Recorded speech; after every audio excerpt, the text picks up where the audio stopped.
And turns in the title tussle have taken yet another diversion. We enter the final weekend of the season with both drivers and teams championships to decide as they both sit on the edge of greatness. Welcome to the London E-Prix. Well, let's take a closer look then, shall we, at the circuit we'll be using for the final time here at the XL for the last weekend of Season 12. Round 16, a pit boost race for the drivers and the teams to contend with as well. It's a 2-kilometre long straight, indoor and outdoor layout as well. It's tight, it's twisty, it is sure to bring some drama. Inside with the XL is where we start, down the start-finish straight and in towards the first corner. Good overtaking opportunity you can make through here. And then the first sector, it's really tight and nadgery. Finding your way past can actually be quite difficult. Down the hill we go, through in towards the right-hander of turn 9, which is when we then blast into the daylight for the first time. Down this back straight, into the custom house chicane, and then we're loading the outside tyre constantly through into turn 16, where attack mode is activated just once in the race for our drivers. Into the final sector, over the rise, back into the XL, into turn 19 where you can overtake, but it also has been a car park in years gone by, across the line, and that is how we look for a lap here in London. Pit boost again to remind you, so drivers will be stopping once during the race. But let's have a look at the 20 driver strong grid for the E-Prix this afternoon. Lucas de Grassi, a 3-place grid penalty for him for failing to slow under the red flags in Tokyo. Gunter had a technical problem in qualifying. Eder Mortara lines up P18. 5-place grid penalty for him after he collided with Ericsson back in Tokyo. Norman Nasso, that's the 6th time he's qualified outside of the top 15 in Season 12. Felipe Drugovic's contact with Pascal Wehrlein in free practice 2, and Ollie Rowland overheated the tyres in the group stages. He's 14 points away from the lead of the championship. Barnard chases his first podium from 12th on the grid, and Cassidy, a 3-time pole sitter and winner here, lines up in P11. 10th on the grid is Sebastian Buemi. He went from 19th to 3rd at the checkered flag. Nick de Vries also has had good form here in London. 2 second-place finishes in 2025. Next up, Jonathan Byrne. He's never finished higher than 5th place here, and Antonio Villas da Costa has his best starting position in London since 2022 for Jaguar TCS Racing. Joel Eriksson out of a drive with Envision for Gen 4. It's his best qualifying though since Monaco, and Jake Dennis is a 3-time winner and a 5-time podium finisher here in the UK's capital city. Can't win the championship today though, after missing out on pole this morning. Dan Tickton played the team game for Porsche after he backed off in the semi-finals. Mitch Evans alongside him for the 7th consecutive top 4 start for the Kiwi in London. Nico Muller on the front row of the grid. A previous best qualifying here was 6th with Andretti. It's a Porsche front row lockout though for the 2nd time. Pascal Wehrlein, his 3rd pole of 2026, 3 points in that qualifying session means he now sits 2nd in the Drivers' Championship, and Porsche are 11 points away from the top of the table, just behind Jaguar in the team's title race. My name is Tom Brooks. Alongside me, David Coulthard, Karun Chandok here to guide you through the action. DC, looking forward to this one. 38 laps, pit boost, titles to decide. What are you expecting to see today? Well, I think with this particular race, it won't be as sort of controlled a pace, given the fact we've got that pit boost. So I think there'll be an element of survive the first lap, which we know is always going to be tricky, and sort of concertina bunched up, and then try and run your race, which makes it difficult to overtake as well, because you don't really have someone who are sort of driving slowly that you can maybe catch out by diving it down the inside. Yeah, it's going to be a really dynamic race. I think, in one sense, Evans has an opportunity because he can keep an eye on what the cars are doing in front and trying to do the opposite strategy. There's no point in him doing the same because it'll be hard to overtake. But absolutely, I think there's a lot of moving parts that are going to unfold here. Green flag is waved at the back. No burnouts for the drivers this year. New regulation inside London. Otherwise, we'd be waiting forever for the smoke to clear. But it's 38 laps then, and we are ready to see what will happen at the XL. Tension in the pit boxes as these drivers and teams sit on the precipice of greatness. Red lights are on then. It's time for lights out in London as Pascal Wehrlein leads them away from pole position. We blast out towards the first corner. Muller going side by side then with Mitch Evans. Look at John Rivert trying to challenge on the inside as they go 3 abreast down into turn 1. Da Costa on the outside as it concertinas up, but Wehrlein holds the lead, followed by his teammates side by side there with Dan Tickton for 3rd place as they come through the first series of corners. Tickton on the outside trying to challenge against Mitch Evans for P3. Can't make anything stick though, but crucially a clean few corners at the front of this race. Yeah, it doesn't look like there was any contact really between any of the drivers. As we mentioned there, very pretty assertive with how to position the car. And now they're sort of stretching out, so they're out of danger zone. Yeah, it's quite rare, isn't it? You get through that first sector of the lap without any incident off the line. Smoke coming off the back. tells Jaguars. They saw through the chicane. Let's keep an eye on that. But up at the front, it is controlled by the two Porsches. Yeah, 1 and 2 information exactly how they wanted to start this race. They managed to maintain their grid positions. Dennis, you can see there in P5, that's exactly where he started. Ericsson, the sort of loser off at the start, down 1 place at the expense of Jean-Eric Berg in the Citroën. Dennis, who's already had some bother here today in qualifying, received a reprimand, as did Nick de Vries after those two were having a bit of a tete-a-tete out there on track, and Dennis found that was repeated by Nick de Vries. Ultimately, de Vries, you can see down in 10th position, he got to the end of the first. Dennis is an interesting one to watch out because he's talked about his mindset this weekend being one of being aggressive despite being the championship leader coming into it. And so, let's see how that unfolds. Right now, that could be many things in terms of strategically. Does he go early for attack mode and cycle forward? Does it mean he goes for a slightly riskier move? But what I'd say the strategy for Porsche seems to be opening up an opportunity now for Christopher Berline to have a bit of free air. Yeah, Berline was spending a bit of energy in the first part of this race. Over the line at the end of the first lap, he was a 1:18.2. Compare that to everybody else.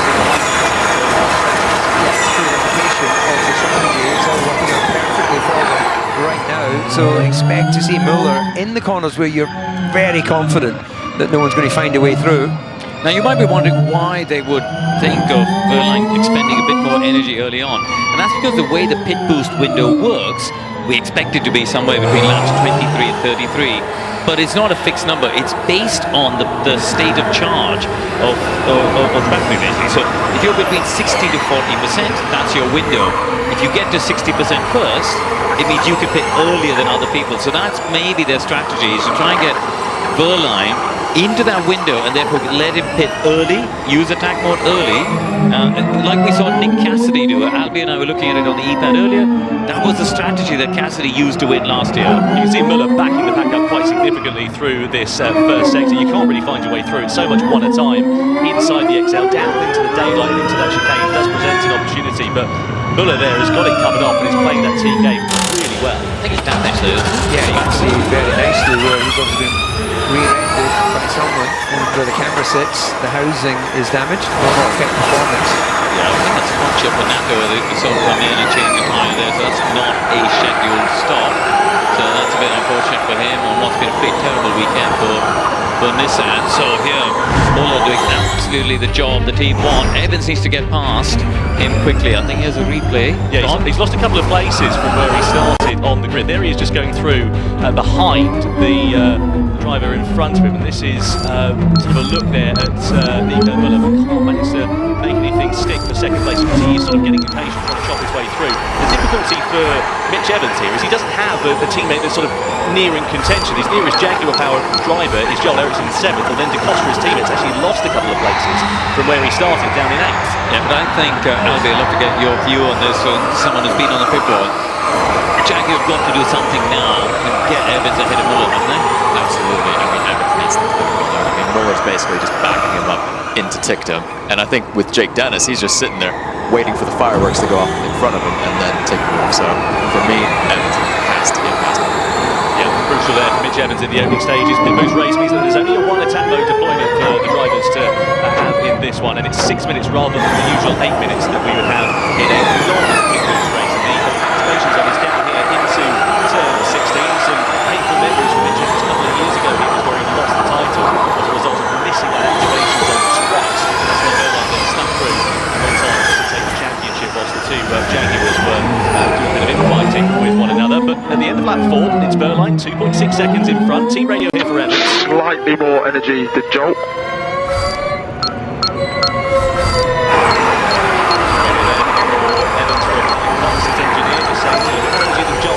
Ericsson's, we know, who's sitting in 7th place. Well, let's talk to Sylvain Philippi on the grid. He said, you know, we've got points to make up after we suffered difficult Tokyo. We want to try and leapfrog this out and sit for the championship. So, yes, we're keeping an eye on the team's battle, but we're also engaged in our own race as well. Yeah, like this is where, just watching this battle here now, Muller, this is where he can really assist Verline in that first section of the lap, consistently driving below his natural pace. You can see the frustration that Evans has. See how different it would change if we check the back car now as well. Berline would drop his way into the lead of the championship. Dennis, who leads at the moment, by just 2 points over both Evans and Berline, will be dropping down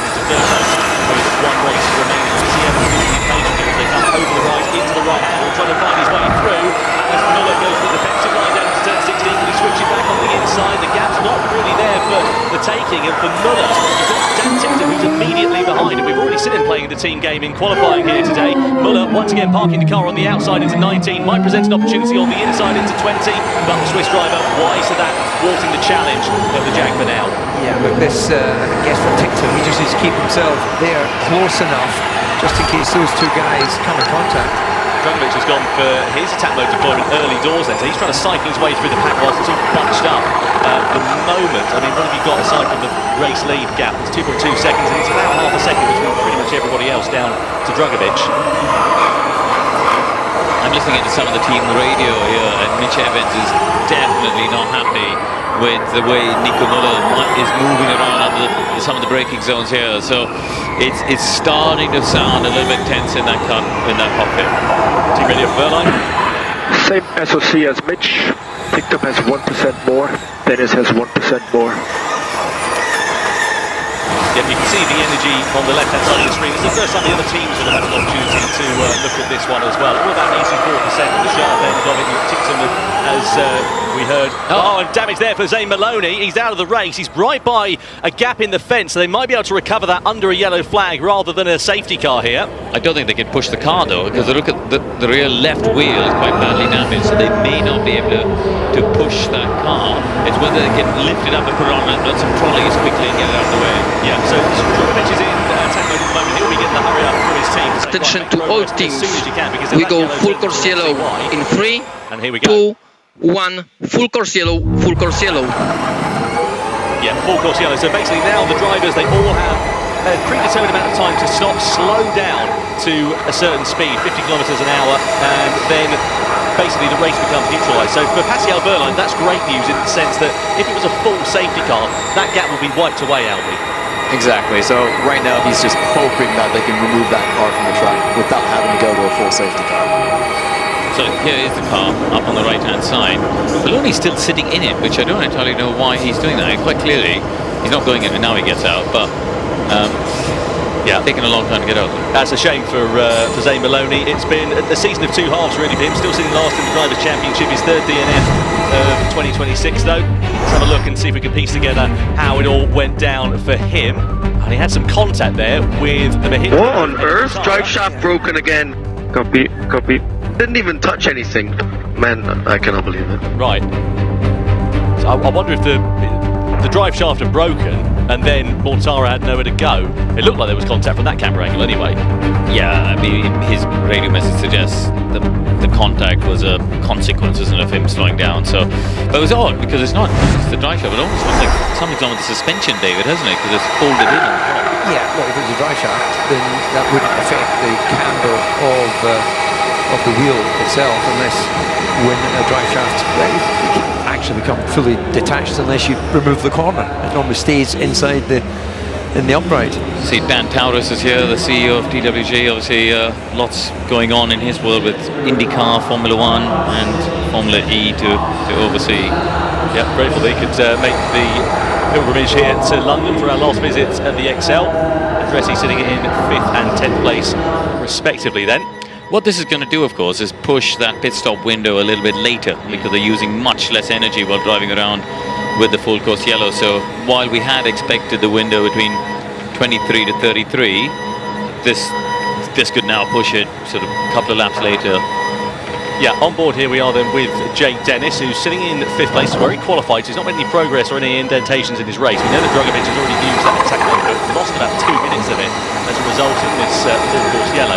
Just a reminder, the full course yellow doesn't have to go back to green flag racing at the line. The race director, Marek Aniszewski, can call that at any point. So if he says we're going back to green flag racing, there'll be a countdown of a timer and then we'll go back to it. But I think we've done enough now to add another lap, haven't we? It's been long enough as a full course yellow that we're going to get if it's over one more lap. 2 minutes and 24 seconds, we get at least one added lap and so on. So you can see still a double wave yellow flags down there. Maloney's car looks like it is now being recovered with a telehandler.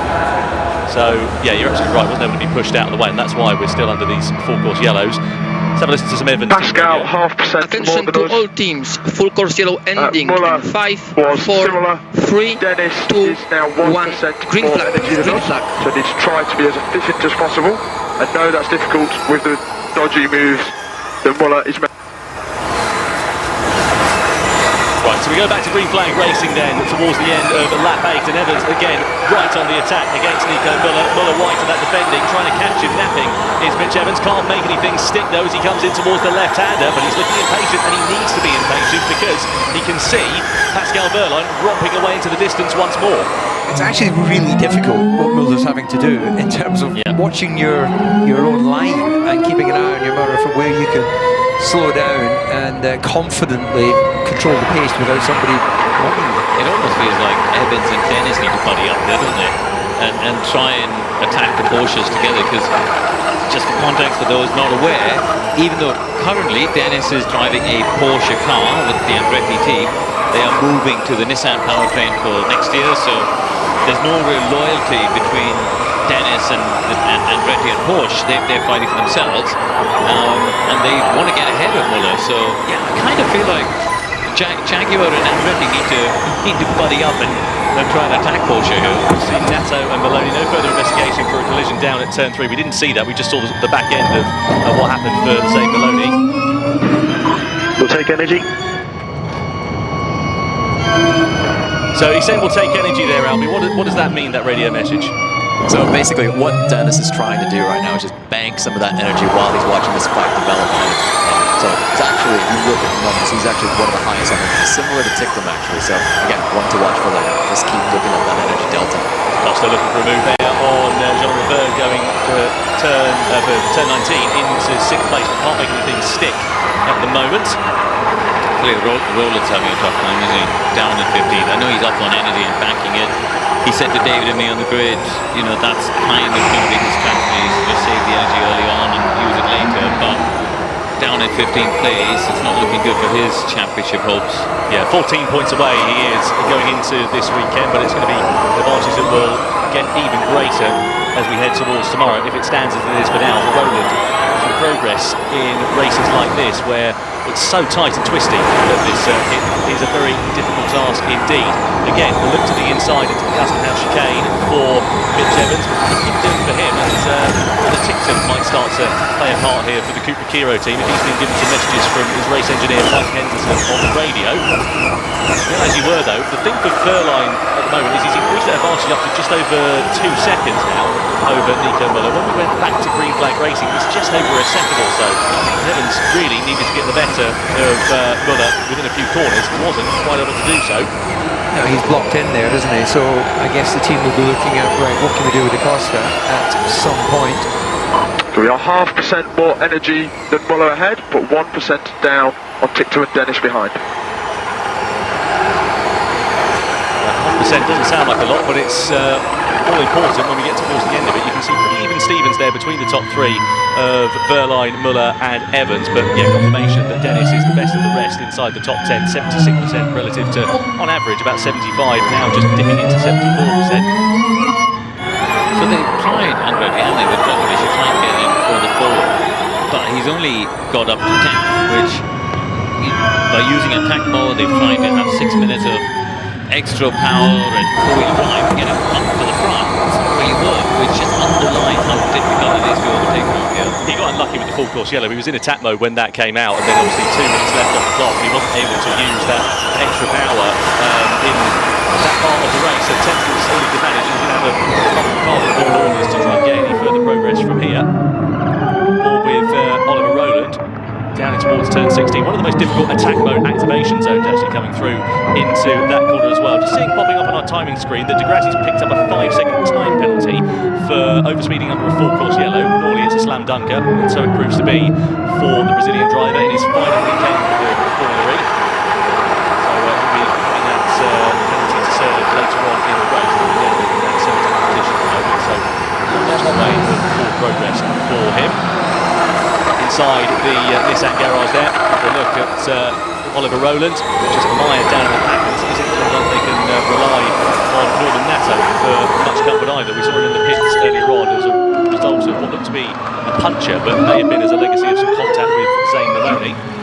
So ultimately there for Northern Nato, he's out of 19th place, which is good news for Envision, because they're sitting in 8th and 9th position in this one, and have a really good opportunity to capitalise and close down the 21-point gap that's 6th in the team's championship. So you can just look at where they are. I feel like Evans efficient where you can with Evans sliding in front, but priority is track position. Yeah, we had a bunch of laps, didn't we, where Evans was sort of poking his nose in and trying to have a look everywhere. I feel like he's kind of settled for a couple of laps now after that last little message we heard of him being down on energy. And he's just having a bit of a watching brief and banking some energy of his own before attacking again. Yeah, it's a waiting game. That's why he's going to come to his drivers right towards the end of the race. But it's amazing how slow they're going through these first series of corners. I mean, any slower, I think they come to an actual stop, to be honest. But it's just backing them up. I will say the gap between himself and Wehrlein has come down to about 1.4 seconds, actually. Yeah, it's just a little bit, but it's still well under control. I mean, for Porsche, it's going to be... So it's you and Buemi on... Well, you're the top energy in the top 10 now. Just keep this up. So Sean McGill, race engineer for Jack Dennis, just saying in a really good position. They're up on energy. Takes a bit of place once he won't have to do as much saving. Whilst other drivers are assuming. Third, defending from De Costa as the Portuguese driver looks to find his way through to sixth place once again. We still got a couple of laps to go, but still nothing doing down to turn 16. It's a face inside the Andretti garage. A good battle going on the third in the team championship actually between Andretti and Mahindra, just 1 point separating them. The main story is absolutely the Drivers' World Championship. I'll be honest, I think, and DC, you can agree or disagree, but I think the team championship matters the people in the pit garages. But outside of that, it's the drivers.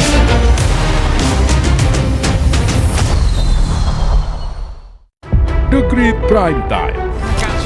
Kalau politisi ada value di situ. Masyarakat semuanya akan sejahtera. Kemenangan yang paling nyata. Impact-nya apa? Kemanfaatan. Rakyat bersuara. Jangan buru-buru, pembatasan umur. Situasinya itu sudah nyata. Aspek formil dari naskah akademik itu. The Prime Show. Akademisi yang kritis, gimana cara mereka bisa belajar? Padahal mereka tidak ada pidato. Kami bukan anti kritik. Karena dia nggak ngerti ilmunya itu. Interupsi.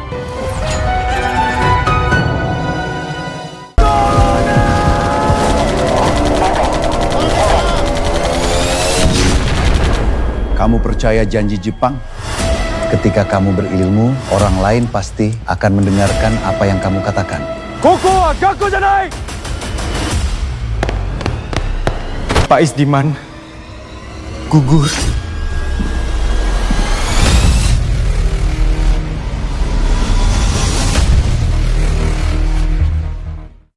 The Grid Prime Time. Kalau politisi ada value di situ. Masyarakat semuanya akan sejahtera. Kemenangan yang paling nyata. Impact-nya apa? Kemanfaatan. Rakyat bersuara.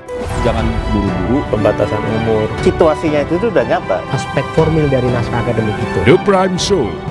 Akademisi yang kritis, gimana cara mereka bisa belajar? Padahal mereka tidak ada pidato. Kami bukan anti kritik. Karena dia nggak ngerti ilmunya itu. Interupsi.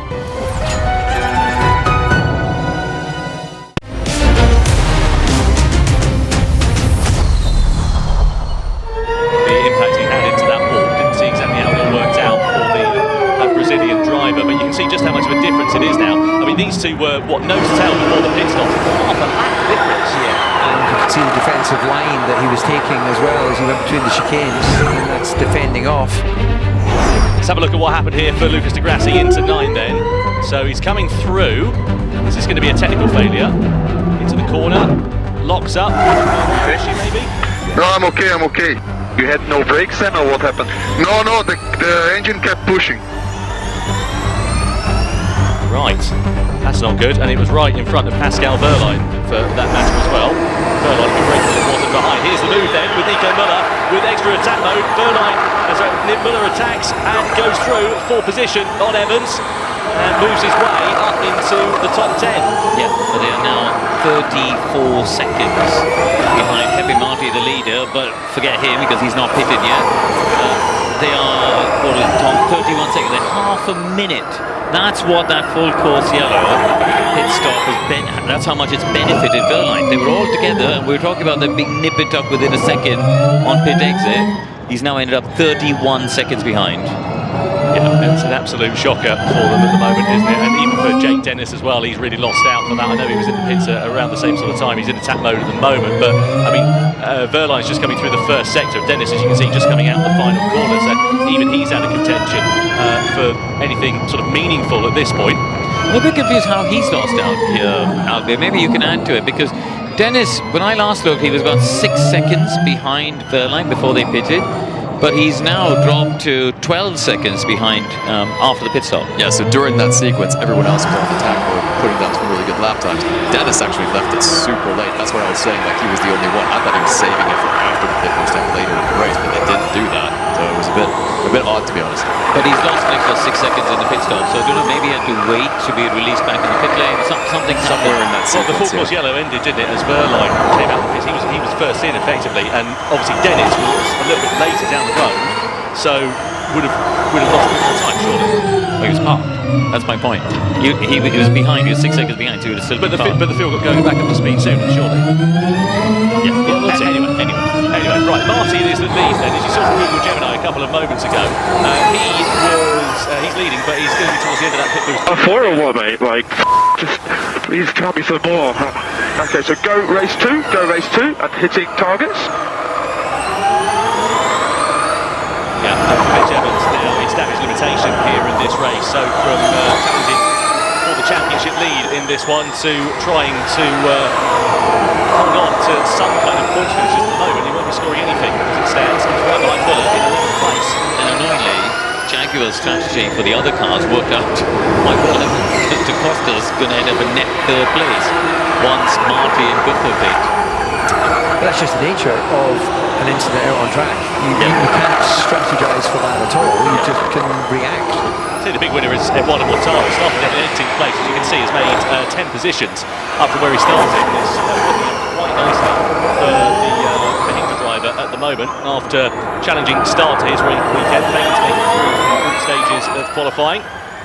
After the in London, drivers left in attack mode remaining. Cassidy, Ericsson, Rowland outside of the top 10. Marty does then come in the dying stages for his pit boost stop. He'll hand over the race lead to Pascal Verline, who's got a 2-second buffer to Max Gunther at the moment. Gunther still owes a pit stop as well. Further behind, again, this is that battle which still reigns on in the fringes of the top 10. Verline also a big loser after all is said and done with that. Drivers battling the podium places to try to scrap for the final point in this race. Their only hope now is a late race safety car which will bunch the pack up sufficiently so that they can try and attack. The question is, are they going to have the energy remaining to be able to do that all the time? Marty back out into the race then. 26 out of 38 as it stands for now. Still no confirmation of added laps as it stands. And we'll wait and see how that works out. Albi? It should be 2, shouldn't it?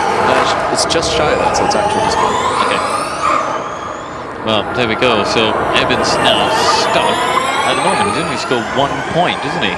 Which is a poor reward for a driver who's had pace to run in the top 3, and it's just unlucky timing of that full course yellow for him. Oh, you get the feeling if he turns to a barrel of shoes, he'd come out wearing socks. Every time we get down to the title decider, he just ends up in seemingly the wrong place at the wrong time. But, for Mitch Evans.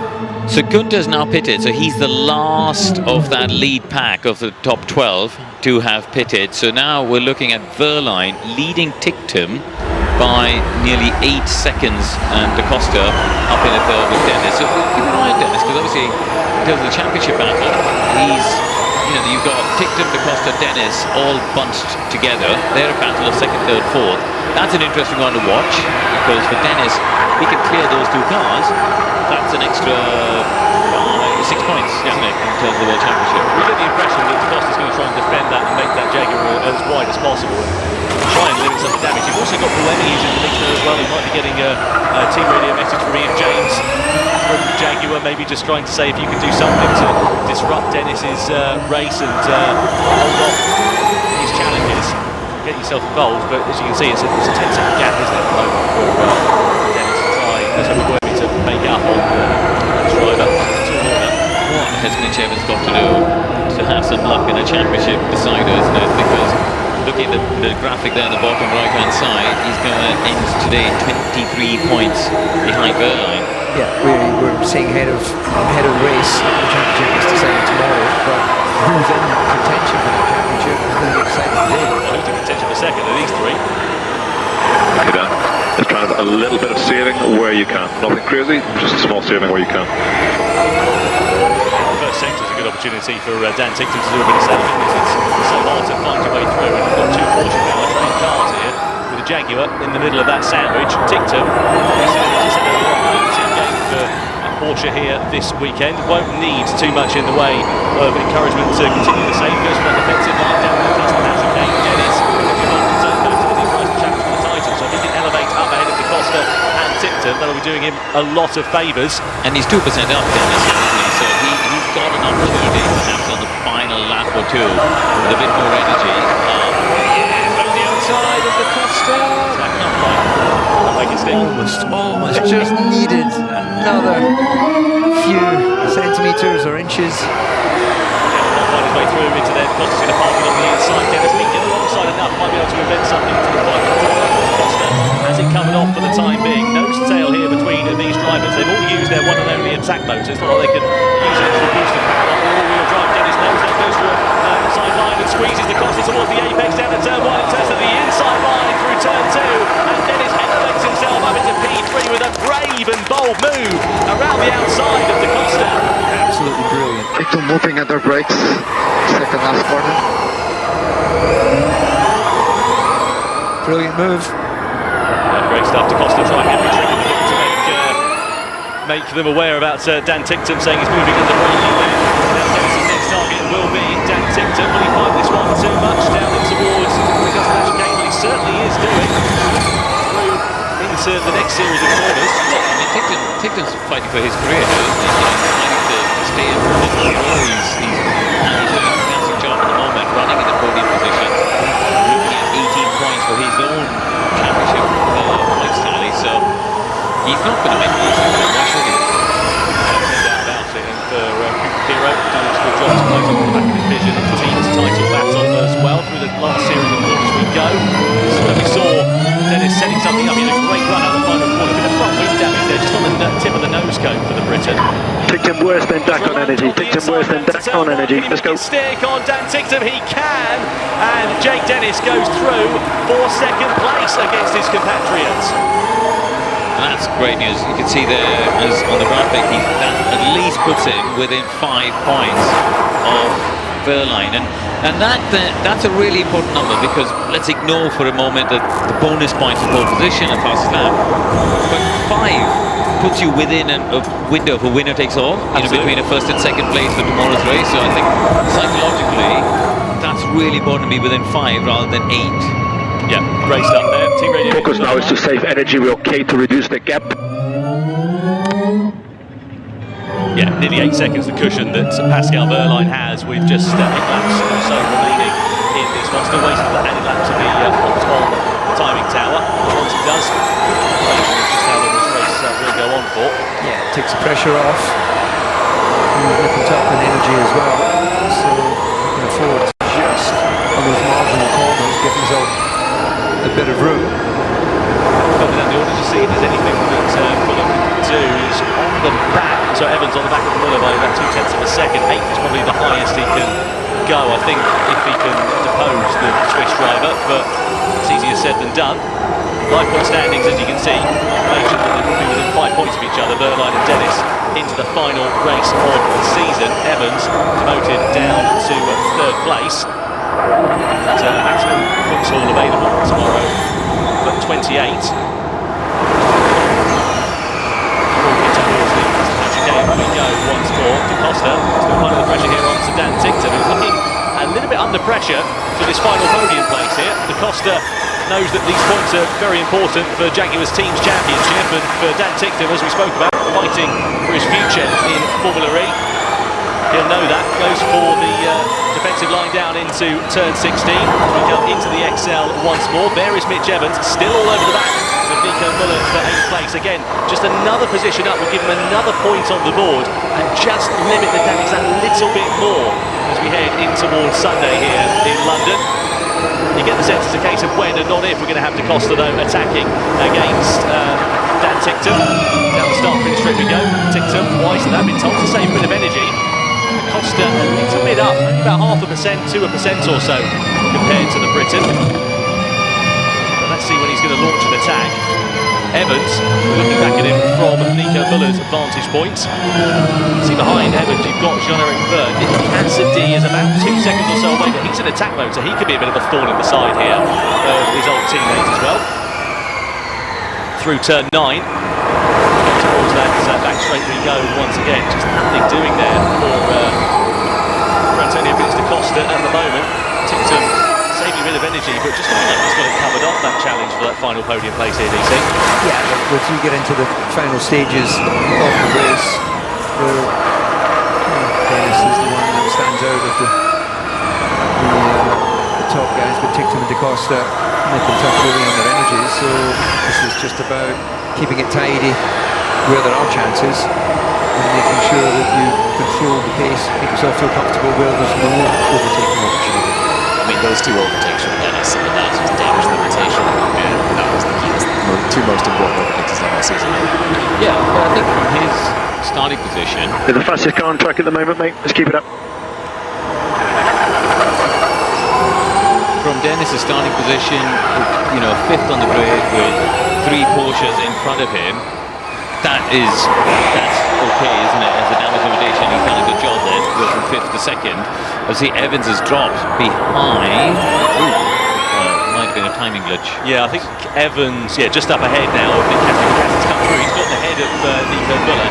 Evans is up into 8th place. We're looking at the battle further up the road for that final podium placing between these two, but you get the sense that any time now we're going to see Cassidy entering stage right. He's got an extra 50 kilowatts of power. He's got all-wheel drive. He sits currently about 1 second behind his compatriots. Loving this, mate. Keep it up.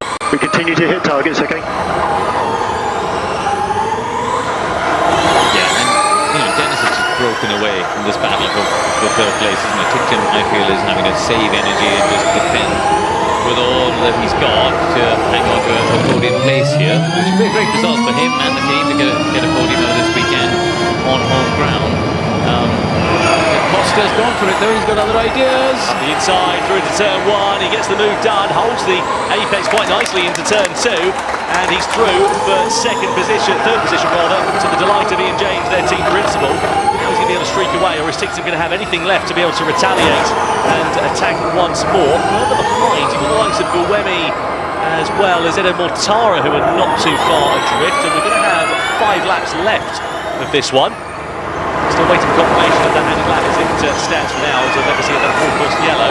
Cassidy's still on the move in 9th position with just under 3 minutes left of attack mode. He's got a bit more energy left relative to Mitch Evans. Cassidy doing exactly what he does in races like this, just banking that energy in the first part of the race and then expending it and being able to use it really nicely up towards the end. So it could demote Evans down another position. But we'll wait and see on that one. On board here then with Da Costa, looking back at Dan Ticktum. There though is Pascal Wehrlein, still some 6 seconds off the road. He was told from his race engineer Robert Sattler a couple of laps ago that he was able to just back off a little bit, just save the gap and worry about just getting himself to the end of the race because he's not under any immediate pressure. That's exactly what he's done, dropping the gap down to 6 seconds. 5th, 6th and 7th place between Buemi, Mortara and Barnard's a nice little battle to watch towards the end here as well. Yeah, and these 7 are the ones that benefited from that full-course yellow pit stop. So there's a clear divide. The top 7, and then from Evans backwards, the 11 seconds is the gap between Barnard in 7th and Evans in 8th, and I think that's the gap, that chasm that opened up during the full-course yellow pit stops. Team ready for Da Costa. 5 more laps to go, same energy as Ticktum. There's been an incident between Oliver Rowland and Joel Eriksson that's been noted by Race Direction. Eriksson's in his attack mode at the moment. On the brakes we go into turn 16, and Ticktum looking to try and retaliate on Da Costa, and you could see Buemi coming into play here, as well as Mortara and Barnard, because they're now nose-tail, and confirmation there finally we get of that one added lap from the FIA after that full-course yellow in the early stages, after the retirements that we saw for Zane Maloney as well as Lucas Di Grassi. So Da Costa might be under threat here for his final podium place, because you've got the likes of Buemi, Mortara and Barnard, all of whom are pretty similar on energy behind there at the moment. The first series of corners we go. Tictum looking aggressive once again here on Da Costa. Cassidy behind there as well. 1 minute of attack mode left. He was on the back of Evans. Cassidy is in attack, but he may clear Mitch for P9. May clear Mitch for P9. Yeah, if he can use it, you can see Mitch Evans just up the road on the tower of the left-hand side of your screen. If he's able to get ahead of Mitch Evans, and then of course do more damage for Evans at the championship challenge going into Sunday. Da Costa parks the car on the apex into the custom house chicane as he again comes under and soaks up that pressure from Dan Tictum and Sebastian Buemi. I'll tell you what, for the likes of Ellen Mortara and Taylor Barnard and also Buemi, as we see Tictum go for the move on the outside into turn 16. Can he hold it through into there? Da Costa runs into the outside of the circuit and holds the challenge, and here comes Buemi up the inside of the Briton. Contact between them through turn 17. Contact again into the right-hander, but Buemi has muscled his way past the Briton, and here comes Eduardo Mortara fancying a slice of the action as well. Tictum's going to go for the outside line, try and defend it here from Mortara. Side by side they go down the start-finish straight, and Tictum loses out to Buemi, but doesn't lose out here to Eduardo Mortara. Limits the damage, but Mortara's going to try and send it through down into turn 1. The gap's going to disappear. There's contact, and a face full of wall greets Dan Tictum as Taylor Barnard picks the pocket of the Briton as well. And Tictum goes from 4th place down to 7th in a series of around 3 corners. Well, 4th, challenging for 3rd, and he's gone from challenging the podium place down to 7th. That has really not worked out for Tictum there. It's a big shame for the Briton. He was on the back foot, and ultimately it's cost him very dearly indeed. For Mortara and for Barnard, opportunity beckons, but Sebastian Buemi will be leaving the Envision fold at the end of the season as a race driver. We'll be continuing with that team in an advisory role going into Gen 4. You know that they are very much in a battle in the Teams Championship with Nissan. P6 are Envision at the moment. Is he going to sit there and just hold station in 4th place for now? Wait and see, because Jaguar, of course, are battling for the team's title at the top of the order with Porsche, and any more points that the Costa can score will do them with big benefits. Evans has managed to hang on to 8th place, by the way, despite Cassidy having that attack mode, so he's going to pick up a couple more points there. And at the moment, the championship, what will that be? 21, I think, between Evans and Berline at the end of this. Yeah, it'd be great there for Pascal Berline, and it has been a very fortunate race for the German driver. There is Da Costa, there is Sebastian Buemi, who I think might just try and back up Mortara and Barnard at this stage, just hold off their challenge from any immediate pressure from behind. You can see Buemi's quite even on energy actually relative to Da Costa. He'll be being told with this information over your team radio. Barnard a little bit critical actually relative to the other drivers, and Tictum looking quite vulnerable there down in 7th place as he's really lifted and coasted. Roland we saw was an incident unnoted between himself and Joel Eriksson down into the first corner. Here's what happens. So Eriksson got a slide under braking, attacking for position there. Let's have another look at it. Yeah, we'll just cut away on that on-board shot. But see whether there's anything more to come for that one. Roland's in 10th place, by the way. He's got into his attack mode. He's about 5 seconds or so off the back of Nick Cassidy. So again, his championship challenge, I should say, for any more points may stall, along with his championship challenge going into Sunday here as well. P10 is probably going to be the best that the reigning champion will be able to hope for. Of the point standings, if it finishes as it is for now, it'll be 5 points between Pascal Berline and Jake Dennis. Mitch Evans dropping down into 3rd place, as you said, 21 points away. Yeah, and that now rules out. We came into today with 9 drivers in mathematical contention for the championship, but this is now ruled out. Well, all but the top 3. Yeah. So 6 of them now cannot win it. But this guy, Tom, is on his way to winning today.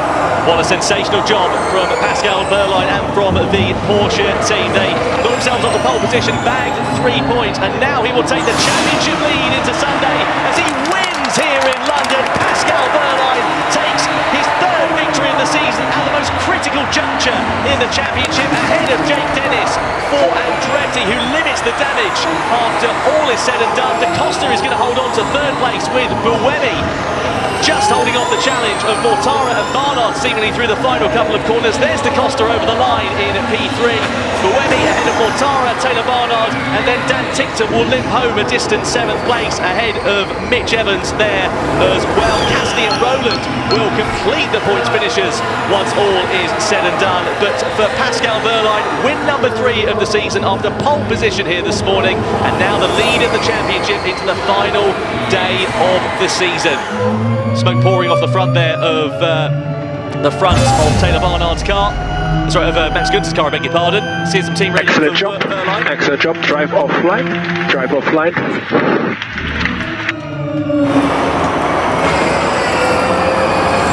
been told to drive offline there. Should we go and catch up with our winner here?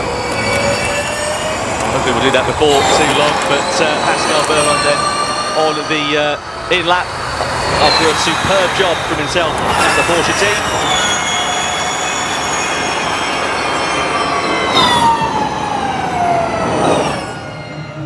A great job from Pascal Wehrlein. Eddie Mortara has picked up a 5-second penalty for a collision down at turn 1 as well. So that's going to drop him down. P2 at the line, mega work. That was mega work, well done. It might benefit Mitch Evans for that matter as well and promote him up to 7th that was the place. maximum today with all that mess. So well done team, it's everything we could have done. We're in the hunt for tomorrow. Yeah, he's absolutely right. That is the maximum they could have done today. So I think Dennis will be pleased with that. Having started 5th, I think he'd be very pleased with the complications of that race. And it just showed, wasn't it, the wrong timing of someone else's incident. DeGrassi, in this case, has effectively taken Mitch Evans. You know, he's taken a big punch, hasn't he, in terms of the championship battle. Being 2 points behind the leader, he's now coming into today. He's now 21, with just a day to play. So, and that's nothing to do with it. And someone else had an issue with their motor that pushed them in the barrier. Yeah, that new software works really well. Yeah, no surprise at all there for Pascal Wehrlein. They've been crunching some numbers back at their base, and it's worked out really nicely for the German driver. A bit of a 3-pointer going on here for Jake Dennis as he makes his way into the winner's circle, limiting the damage. 3 podiums for the Briton in the last 3 races, and now within 5 points of the lead of the Drivers' Championship with just 1 race left to play in 2026. But for this man here, Pascal Wehrlein, well, his results sort of tailed off in the middle part of the season, and even last time out in Tokyo, it didn't go his way at all. A DNF at 13th, no points on the board in Japan. He's really doing a great job of turning around his fortunes here in London. Pole position and a victory here this afternoon.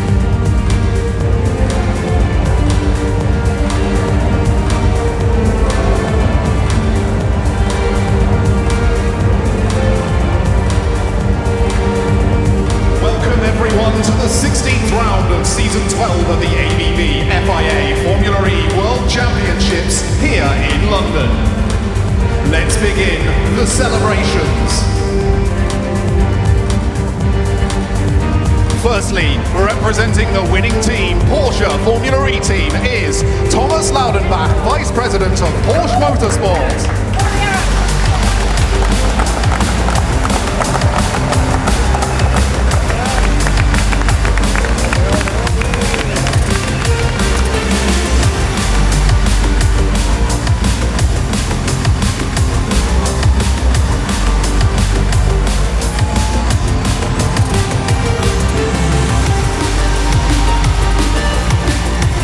Nicky, looking forward to the podium celebrations then and getting underway. Thomas Laudenbach, the Vice President of Porsche Motorsport here this weekend. Jaguar TCS Racing is Antonio Felix da Costa. Antonio Felix da Costa, P3, does actually keep the Jaguar team in the lead of the championship.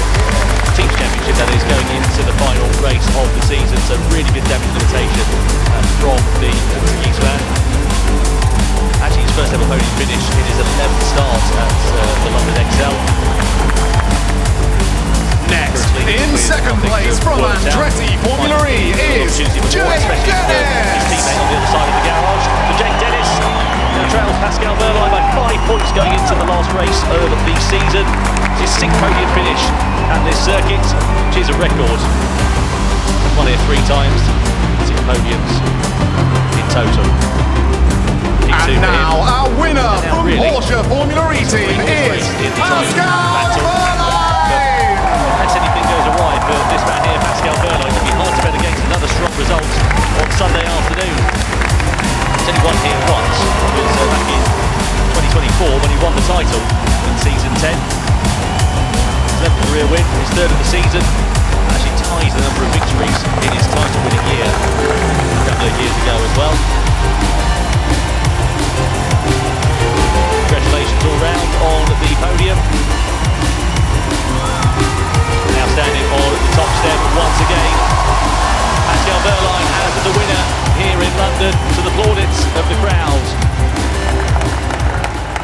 Smiles all round for Porsche. And now the then, national anthem of the winning driver and German the winning national team anthem for both from driver Germany. and team.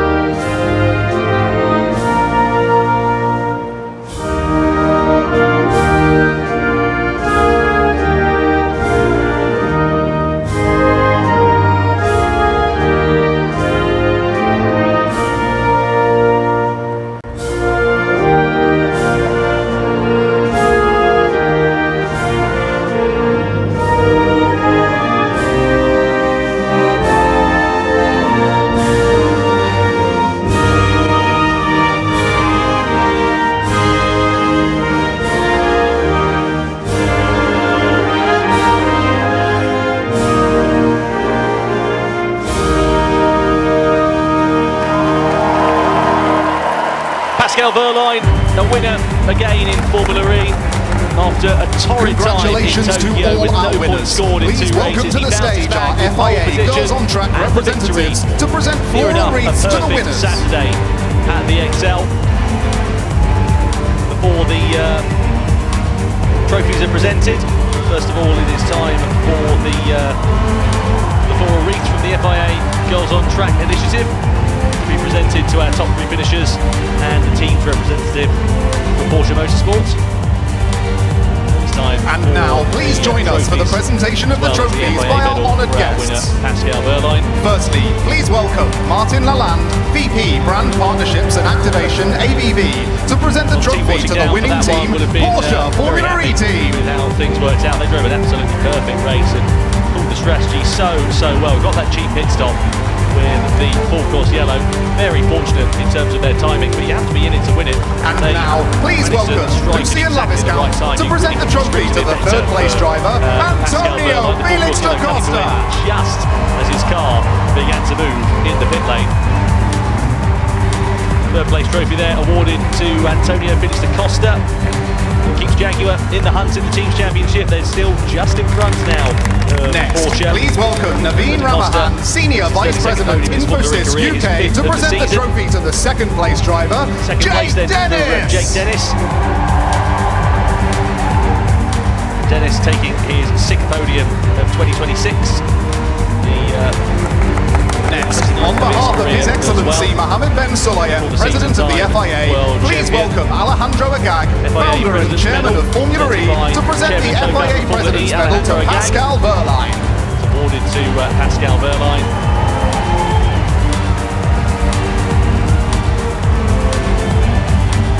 Now just one more trophy to be presented then to the German driver.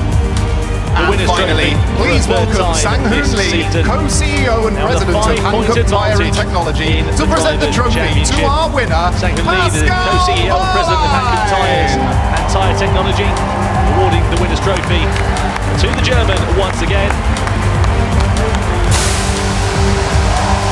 Possibly the most important win of his Formula E career. And now it's time to celebrate with passenger. 28 points here on Saturday. A 5-point advantage he now has in the Drivers' Championship. Nearest rival Devish finishing in P2. It is winner takes all stakes as we get ready for Sunday here in London.